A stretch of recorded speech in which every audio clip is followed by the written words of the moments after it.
जय हिंद। देखिए, अभी हालिया में इसरो ने अपने पीएसएलवी रॉकेट की मदद से ब्राजील के सैटेलाइट के साथ साथ 19 सैटेलाइट को लॉन्च किया। और ये एक ऐतिहासिक क्षण इसलिए था कि इस सैटेलाइट के साथ साथ अंतरिक्ष में भागवत गीता और नरेंद्र मोदी की तस्वीर को भी लॉन्च किया गया था।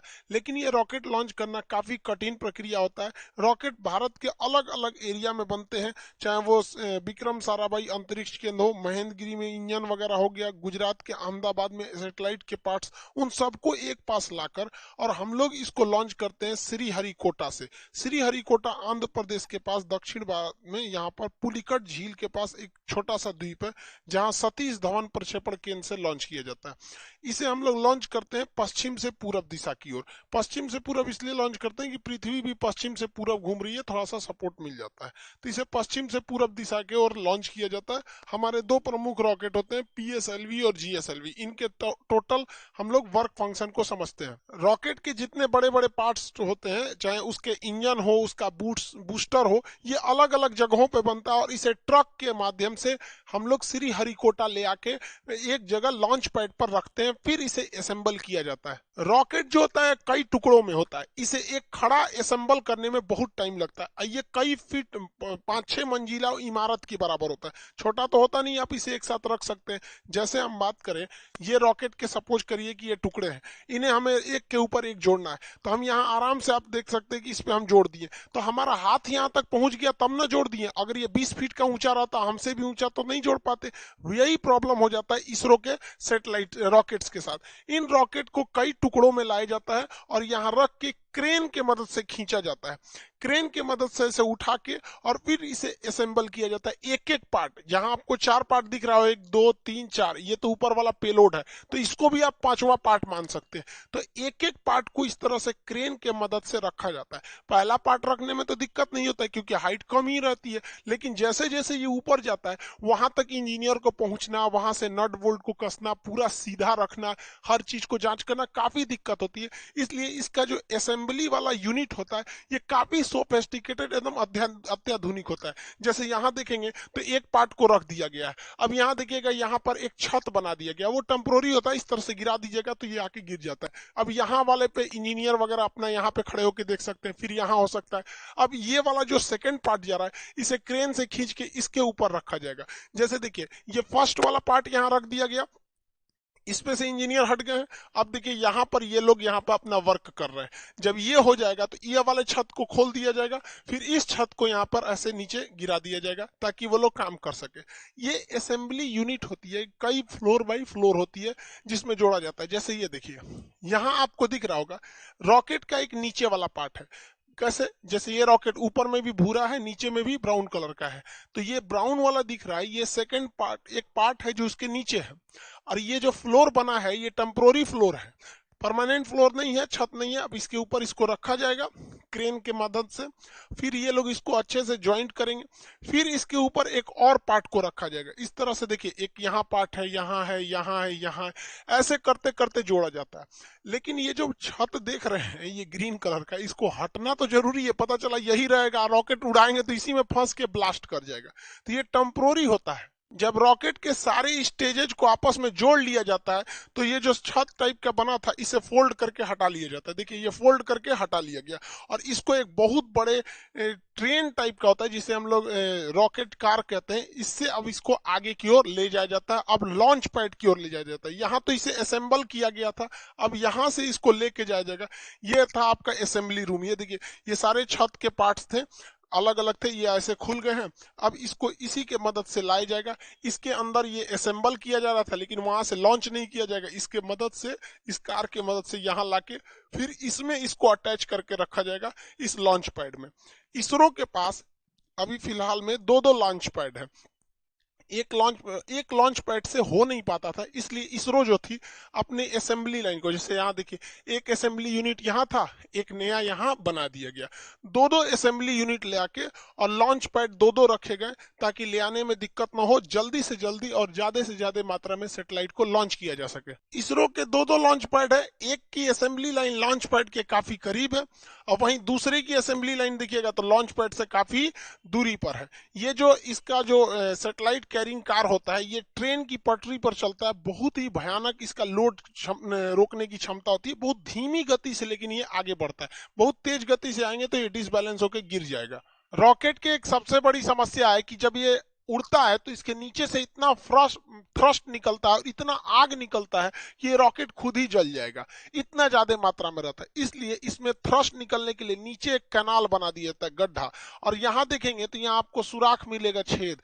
तो इससे जब रॉकेट का जो आग निकलेगा वो नीचे चला जाएगा और ये इस साइड से आग निकलेगा। नहीं, अगर ये छेद नहीं बनाएंगे या ये गड्ढा नहीं बनाएंगे तो यहीं पर इतना आग लग जाएगा कि लॉन्च पैड सहित यही जल सकता है। यहाँ देख सकते हैं आप आराम से कि इसमें जो सुराख था, इसका जितना थ्रस्ट है इसमें गया और इस साइड से, दोनों साइड से निकल रहा है। तो ये कैनाल बनाना जरूरी है, वरना ये अपने में थ्रस्ट करके मर जाएगा, वहां पे ब्लास्ट करके, मतलब ये खुद ही जल जाएगा।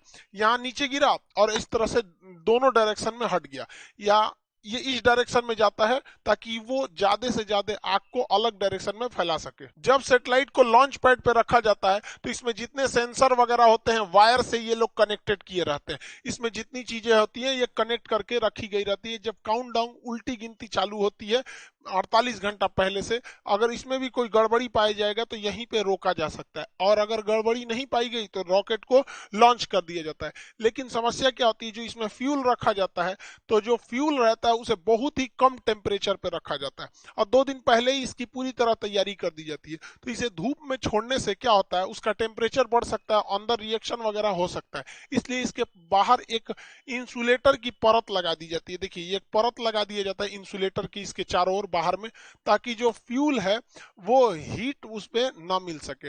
और जब ये लॉन्च करता है तो यही टुकड़ा नीचे गिरने लगता है। तो आप जब भी देखेंगे सैटेलाइट लॉन्च करते समय ये टुकड़े बाहर गिरते रहते हैं, ये फ्यूल को रोकने के लिए इंसुलेटर होता है जो हीट को अंदर जाने नहीं देता है। रॉकेट जब जमीन से ऊपर जाता है तो ये न्यूटन के तीसरे नियम पे काम करता है, ये थ्रस्ट धकेलता और ये ऊपर जाता है। लेकिन आपको पता है कि पृथ्वी का अपना गुरुत्वाकर्षण क्षमता होती है, ये किसी चीज को अपनी ओर खींचती है। आप पृथ्वी से जितना ज्यादा करीब रहेंगे वो उतना ज्यादा खींचेगा। इसलिए रॉकेट को सबसे ज्यादा ताकत की जरूरत होती है तब जब वो जमीन छोड़ रहा होता है, क्योंकि वो पृथ्वी के करीब है। आप पृथ्वी को छोड़ के ऊपर जाएंगे या नीचे जाएंगे, जी की वैल्यू घटती है। ये फिजिक्स के चैप्टर में पढ़ाए थे हम आपको, गुरुत्वाकर्षण वाले चैप्टर में। तो वहां पर यहाँ ज्यादा जरूरत है स्टार्टिंग पोजीशन पे। इसलिए रॉकेट का ये जो मेन इंजन होता है, ये मेन पार्ट, इसके अलावे इस साइड से छोटे छोटे और रॉकेट जोड़ दिए जाते हैं जिन्हें हम रॉकेट बूस्टर कहते हैं। ये 6 की संख्या में होते हैं बूस्टर। अब जो पीएसएलवी का बूस्टर है वो छोटा होता है और जीएसएलवी का बूस्टर बड़ा होता है। आगे समझाएंगे दोनों में अंतर क्या होता है। यहाँ देखिए, ये बूस्टर है, ये बूस्टर, और ये मेन रॉकेट है ऊपर। बूस्टर जो होते हैं शुरुआत में एक्स्ट्रा पावर देते हैं ताकि ये पावर बहुत तेजी से उड़ सके, और आगे जाकर बूस्टर खुल जाते हैं, फिर एक एक पार्ट भी धीरे धीरे खुलते रहता है, लास्ट में तो सैटेलाइट ही पहुंचती है। रॉकेट के ये साइड वाले जो बूस्टर होते हैं, इसके अलावा रॉकेट का 4 स्टेज देखिए, पहला, दूसरा, तीसरा, चौथा। ये ऊपर वाला ये होता है, इसे पेलोड भरा होता है, इसी को हम लोग बोलते हैं प्रोटेक्टिव केसिंग। ये ढक्कन के समान होता है। इसी ऊपरी भाग में हम लोग सैटेलाइट को रख के या जिस चीज को लॉन्च करना है उसको इसमें रख के भेज देते हैं। अब देखिए, ये ऊपर वाला जो सैटेलाइट केसिंग होती है, देखिए साइड साइड में ये हिस्सा है, इसी के अंदर हम लोग सैटेलाइट को रखे हैं। सैटेलाइट को रखने के बाद इसको जब ढक देते हैं तो ये पूरी तरह से बंद हो जाता है। जो रॉकेट का ऊपरी भाग देखते हैं ये खुला हुआ रहता था, यही वाला हिस्सा है। देखिए, ये एक साइड में इधर खुला हुआ है, एक साइड में इधर खुला है, बीच में इसको बंद कर दिया जाता है। तो ये रॉकेट का बीच में बंद कर दिया गया। तो ये जो होता है उसका प्रोटेक्टिव केसिंग होता है, इसी के अंदर सारे रॉकेट को भरे गए रहते हैं। इस बार जैसे देखिए, जैसे रॉकेट जाता है तो ये प्रोटेक्टिव केसिंग खुल जाता है, इसके अंदर सैटेलाइट होते हैं। इस बार वहां पे भागवत गीता और नरेंद्र मोदी का फोटो भी भेजा गया है। नरेंद्र मोदी का फोटो इसलिए भेजा गया कि जैसे ही मोदी जी 2014 में शपथ लिए थे तब भी उन्होंने सार्क की मीटिंग में कह दिया था कि इसरो सार्क देशों के लिए एक सैटेलाइट लॉन्च करेगी। पाकिस्तान बाद में उसमें से अलग हो गया। तो मोदी जी की विजनरी में इसरो का काफी ज्यादा योगदान रहा, मतलब वो इस साइंटिफिक चीजों को काफी आगे बढ़ाते, इसलिए इसरो ने इनकी तस्वीर को अंतरिक्ष में भी भेजा था। और भागवत गीता को तो शांति का एक संदेश के रूप में, कि भागवत गीता एक तरह का क्या है, मतलब कई तरह के जो सांसारिक सवाल होते हैं उनको, उनका एक उसमें जवाब एक तरह से कर लीजिए। जैसे मान के चलिए कुछ लोग कहते हैं कि हमारा जीवन बहुत कष्टमय हो गया है, भाग साथ नहीं दे रहा है, नसीब साथ दे रहा है। उन लोगों को कहते हैं कि भाई साहब कभी फुर्सत मिले ना तो भागवत गीता में कर्ण की जीवनी पढ़ लीजिएगा। बेचारा जब से पैदा हुआ और जब तक मृत सैया पर भी लेटा था तो भी अपना दांत तोड़ के वो जन्म दे दिया था। तो जो लोग को लगता है कि मेरा नसीब खराब है, तो एक बार कर्ण का देखिएगा, फिर समझ में आएगा आपका दुख कितना बड़ा और कितना छोटा है। खैर अपने टॉपिक पे आते हैं। इस बार 28 फरवरी 2021 को इसरो ने लॉन्च किया, तो अपने साथ टोटल 19 सैटेलाइट को लॉन्च किया गया था। इसमें एक ब्राजील का बना हुआ वहां पर एमेजोनिया 1 नाम का सैटेलाइट था जो काफी महत्वपूर्ण था। इसे PSLV C51 रॉकेट से छोड़ा गया। इस रॉकेट का नाम याद रखिएगा क्योंकि इसके मदद से भागवत गीता और मोदी जी का फोटो भेजा गया है, तो ये थोड़ा इंपॉर्टेंट हो सकता है। ये PSLV की 53वीं सक्सेसफुल मिशन थी। एमेजोनिया 1 ब्राजील का जो सैटेलाइट है ये पूरी तरह से ब्राजील के जंगलों पर नजर रखेगा। ब्राजील का जो जंगल होता है ये वर्षा वन होते हैं, ये टोटल दुनिया का 20% ऑक्सीजन यहीं से निकल जाता है। इतने घने जंगल होते हैं कि इसके अंदर कई बार जंगल का ऐसा एरिया है जहां सूरज की रोशनी नहीं पहुंच पाती, इतने जंगल है। लेकिन इन जंगलों की दो समस्या है। एक, इन जंगलों में बड़ी तेज आग लग जाता है जिससे जंगल खत्म होने लगते हैं। और दूसरा यह क्या है कि यहाँ पे पेड़ों की कटाई बहुत भयानक चल रही है। पेड़ों की कटाई तो भाई साहब पूरी दुनिया में चल रही है, हर जगह पेड़ काटे जा रहे हैं, और जिस रफ्तार से पेड़ों की कटाई चल रही है वह दूर नहीं जब हरियाली के नाम पे केवल लड़कियां बच जाएंगी। तो इसके लिए जो ब्राजील है वो एमेजोनिया 1 नाम का सैटेलाइट लॉन्च कर रहा है ताकि वो अपने जंगलों पर नजर रख सके। भैया जरूरी भी है, पूरी दुनिया का फेफड़ा कहा जाता है ब्राजील के जंगलों को। इसमें 19 सैटेलाइट थे जिसमें एक एमेजोनिया 1, दूसरा महत्वपूर्ण था सिंधु नेत्र। ये भारत ने छोड़ा था। ये समुद्री क्षेत्र पर निगरानी के लिए किया गया क्योंकि घुसपैठ वगैरह न हो। आप याद कीजिए अजमल कसाब जैसे जो घुसपैठ हुए थे छोटे मोटे जहाजों से, इस वजह से वो समुद्री एरिया में किसी भी संदिग्ध जहाजों पर इस सैटेलाइट से नजर रखा जा सकता है। क्योंकि वो जो टेररिस्ट वगैरह जो घुसते हैं या स्मगलर जो ड्रग्स वगैरह का करते हैं, उन्हें लगता है कि नहीं यहाँ से तो कोई मतलब नौसेना की जहाज नहीं है, तो कितना बेहतरीन कोऑर्डिनेशन हो जाएगा। जैसे मान के चलिए नौसेना ने कहा कि भैया इस एरिया में मेरी जहाज नहीं है, तो सैटेलाइट से उस एरिया पे ज्यादा नजर रखा जाएगा। और जिस एरिया में नौसेना अभी पेट्रोलिंग पे है तो उस एरिया के सैटेलाइट पे उतना फोकस नहीं किया जाएगा। देखिए इसरो जो है इंडियन स्पेस रिसर्च ऑर्गेनाइजेशन, इसका काम केवल है कि रॉकेट बनाओ और उसको सैटेलाइट बनाओ, दोनों को लॉन्च करो। लेकिन इसमें एक कमाई का भी जरिया हो सकता है। विदेश के लोग जो हैं, बहुत सैटेलाइट बनाना बहुत मुश्किल का काम नहीं है, लेकिन रॉकेट बनाना बहुत मुश्किल काम। इवन हम लोगों ने अपना पहला सैटेलाइट आर्यभट्ट भारत में बना लिया था, लेकिन उसको हम लोग लॉन्च करने के लिए रूस को दिए थे और रूस ने अपने रॉकेट से उसे छोड़ा था। तो बहुत से ऐसे देश हैं जो दुनिया को कहते हैं कि भैया अमेरिका से कहते हैं, यूरोप से कहते हैं कि हमारे सैटेलाइट को छोड़ दो, तो भारत बहुत सस्ते में छोड़ देता है और भारत की सैटेलाइट काफी विश्वसनीय होती है। इसलिए इसके लिए भारत सरकार ने एक कंपनी बनाई थी, उसका नाम था एंट्रिक्स।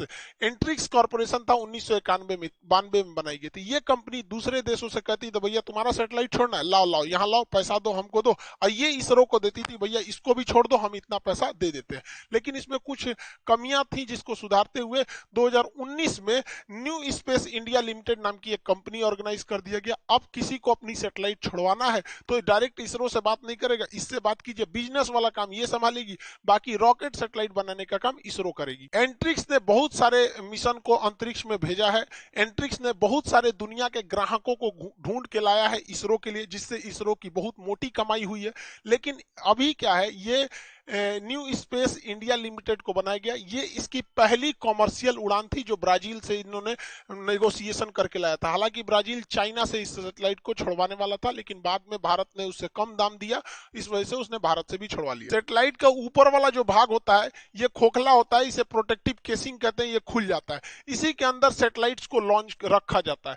जो सैटेलाइट होते हैं इनके इसी के अंदर रखा जाता है। इसरो ने 2017 में इसके अंदर छोटे छोटे कुल 104 सैटेलाइट को लॉन्च किया था। इसके अंदर देखिए यहाँ पर छोटे छोटे होते हैं, तो 104 रॉकेट सैटेलाइट्स को इस पेलोड के अंदर रखा था। जब ये जाते हैं तो खुल जाते हैं और सैटेलाइट अंतरिक्ष में चले जाते हैं। 600 से 900 किलोमीटर ऊंचाई पे जाने के बाद पृथ्वी का गुरुत्वाकर्षण खत्म हो जाता है, फिर वो घूमने लगते हैं। इन सैटेलाइट को ऊर्जा यानी एनर्जी मिलती है, इन पर सोलर पैनल लगे होते हैं। इनमें सोलर पैनल से इनमें एनर्जी लगी होती है।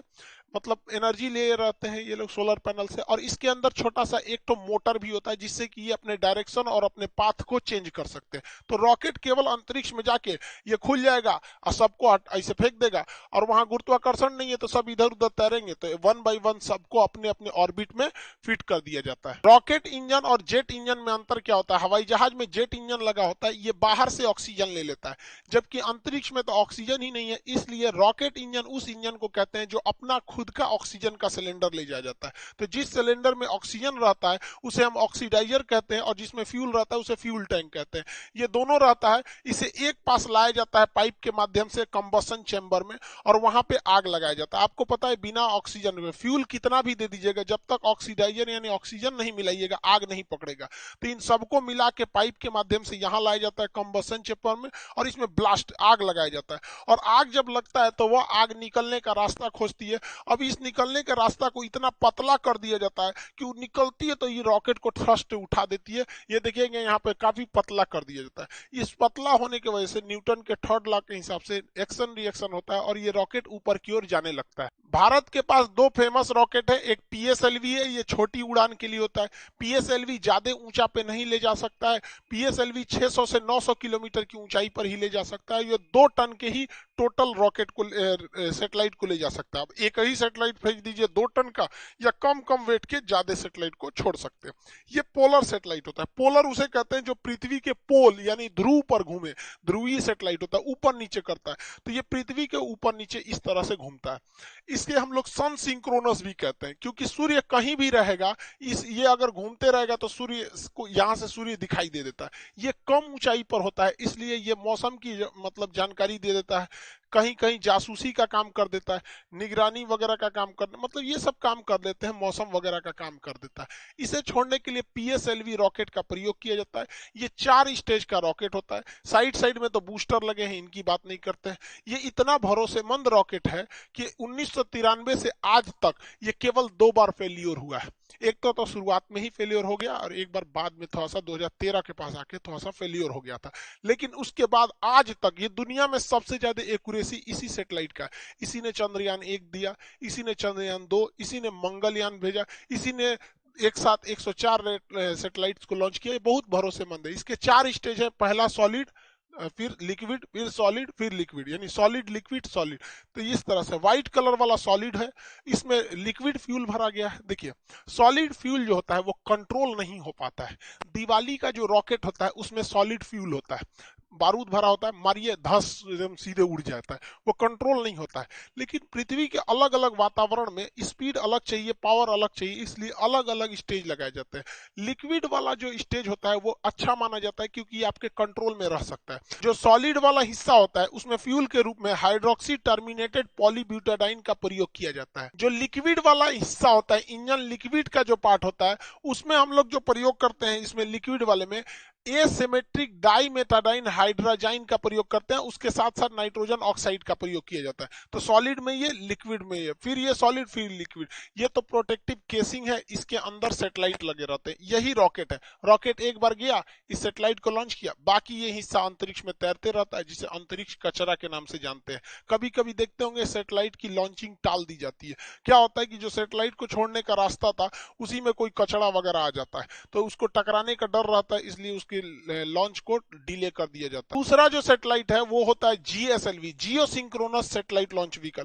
ये जो होता है ये बहुत ही पावरफुल होता है। इसका एक तो सॉलिड हो सकता है, लेकिन यहाँ वाला जो हिस्सा होता है ये इसमें क्रायोनिक इंजन होता है। ये बहुत ही टफ टेक्नोलॉजी है क्रायोनिक इंजन, इस पर अलग वीडियो बनाएंगे, क्रायोनिक इंजन पे समझा देंगे। ये सैटेलाइट पोलर की तरह ऊपर नीचे नहीं घूमता है, बल्कि ये इस डायरेक्शन में घूमता है। पोलर सैटेलाइट जो था वो केवल 600 से 900 किलोमीटर की ऊंचाई पे घूम रहा था, ये 36,000 किलोमीटर की ऊंचाई पर घूमता है। और इसकी खासियत क्या होती है, जब कोई चीज पृथ्वी से 36,000 किलोमीटर की दूरी पे कर देंगे तो इसको पृथ्वी का चक्कर लगाने में उतना ही समय लगेगा जितना पृथ्वी अपना एक चक्कर लगाने में कर दे, यानी ये पृथ्वी के साथ साथ घूमने लगेगा। यानी अगर आपने एक किसी सैटेलाइट को इस कक्षा में भेजा है और इसको सेंटर्ड कर दिए कि दिल्ली पर घूमे, तो जितना तेजी से पृथ्वी घूमेगी, यानी पृथ्वी 24 घंटे में एक चक्कर लगाती है, तो ये जियो सिंक्रोनस सैटेलाइट भी 24 घंटे में एक चक्कर लगाते हैं। यानी अगर इसको भेजने के टाइम आप इसे जिस शहर के ऊपर सेट कीजिएगा, ये हमेशा उसी शहर के ऊपर अपनी नजर गड़ाए रखेगा। इसलिए ये मिलिट्री के यूज में बहुत ज्यादा आ जाता है, लेकिन ये काफी दूरी पर होता है। इसको छोड़ने वाला रॉकेट भी खतरनाक होता है, GSLV, geosynchronous satellite launch vehicle. Bharat के पास दुनिया के सबसे आधुनिकतम सैटेलाइट लॉन्च व्हीकल है। सैटेलाइट भी है, हमारे पास पीएसएलवी है छोटी उड़ान के लिए, और ये बाहुबली है जीएसएलवी। ये दुनिया में सबसे खतरनाक अभी है। आज इसरो का लोहा पूरी दुनिया मानती है, जबकि इसी इसरो के ऊपर एक वक्त था जब दुनिया हंसती थी, जब इसरो के वैज्ञानिक जो थे वो साइकिल पे अपने रॉकेट को ले गए थे। ये नारियल के पेड़ में बांध के रॉकेट उड़ाए थे। इनके पास आज की तरह इतनी बड़ी क्षमता नहीं थी। तब रूस, अमेरिका, ब्रिटेन और यूरोप जैसे देश भारत को देखकर हंसते थे और ये कहते थे कि ये दुनिया का एकमात्र देश है जो बैलगाड़ी से सैटेलाइट को लॉन्च करता है। भाई साहब, हम हिंदुस्तानी हैं, ठान लेते हैं ना तो पहाड़ चीर देते हैं। ये अंतरिक्ष क्या चीज होता है यहाँ पर। इसलिए कभी भी भारतीयों को अंडर एस्टिमेट नहीं करना चाहिए। यहाँ किसी का एक बार अगर ये लोगों ने चैलेंज ले लिया ना, फिर ये कुछ भी कर सकते हैं। हमें नाज है अपने इसरो के साइंटिस्ट के ऊपर। हम यही उम्मीद करते हैं कि दिन दुनी इसरो और आगे बढ़ते जाए, ताकि हम भारतीयों का सीना गर्व से चौड़ा हो सके। आई होप आप समझे होंगे जीएसएलवी और पीएसएलवी में अंतर और रॉकेट के स्टेजेस।